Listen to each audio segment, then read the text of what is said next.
Checkmating with the king and queen, it's actually a little bit more tricky than a king and rook, just because there's so many opportunities of stalemates to happen. So I'm gonna show you kind of a quick example of what my students run into, and then we're going to talk about a quick way to be able to checkmate and not run into the stalemate problems. So one way a lot of times it happens, students just start checking, bring their queen closer. Let's say king's here, check, and then let's say king here, then bring a queen, and just trying to chase down the little guy all the way to the end of the board. Let's say here, and then maybe queen up. Let's say here, and then bring the king close. And then the problem is when he reaches the end of the board, for example, something like this, and then you go check, and then he comes here. And now when the king is on the edge of the board, there's a lot of stalemates that can happen. For example, making a king move like here, it's going to be stalemate. He has nowhere to go. Queen attacks this square, king attacks these three squares. This is stalemate. And check here, maybe he's going to try to come over here. If you try to bring your king around, let's say here, and then maybe check here, he runs here. Now if you move your king, this is stalemate. So there's a lot of stalemates that can happen. For example, this is another idea, this is another stalemate.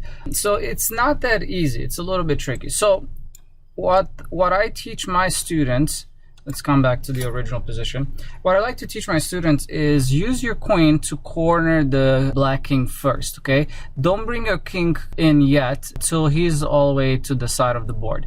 So what we're gonna do, let's say queen over here, I don't know where, we're drawing a line, he can't cross this line, so maybe here. And now we start bringing the queen closer and closer to him. Let's say he moves up, we could move up, but again, we're not going to bring our king closer yet. So let's say here, and now obviously you don't want to give your queen away, so you have to be careful. So what we're going to do is, we could attack, and then we're going to just slowly come closer to him. So here we're going to go diagonally. Now we draw a line here, he could only move in this area here. Let's say he goes to the edge of the board, we're just going to try to chase him down. It doesn't matter which way he runs. Let's say here. And now after he goes here, you want to move in on, so you could separate, so he only has the last rank here to be able to move. And he does have these two moves that he could move back and forth. This will not be threefold repetition because you are not making the same moves each time. You're going to bring your king closer. So let's say it comes here, you just bring your king here, I come here, and then no matter where he goes, checkmate, and then you're done. Okay, so let me show you another example. I'm just gonna make it random. Let's say queen was over here, king is here, so check, and again we're just getting closer to the king. Let's say he comes here, check, we're just trying to move closer, check here, check. Now if he goes back and forth and it looks like you don't know what to do here, how to make progress, then you could kind of slide diagonal. You're still advancing. Here we're going up, that means we're restricting him in the upper side of the board. Now let's say if he comes here, and we could go up again, still restricting him in the upper two files now of the board. Let's say here we go here, upper two sides of the board. Now all he has is coming here, and we could even start bringing our king closer.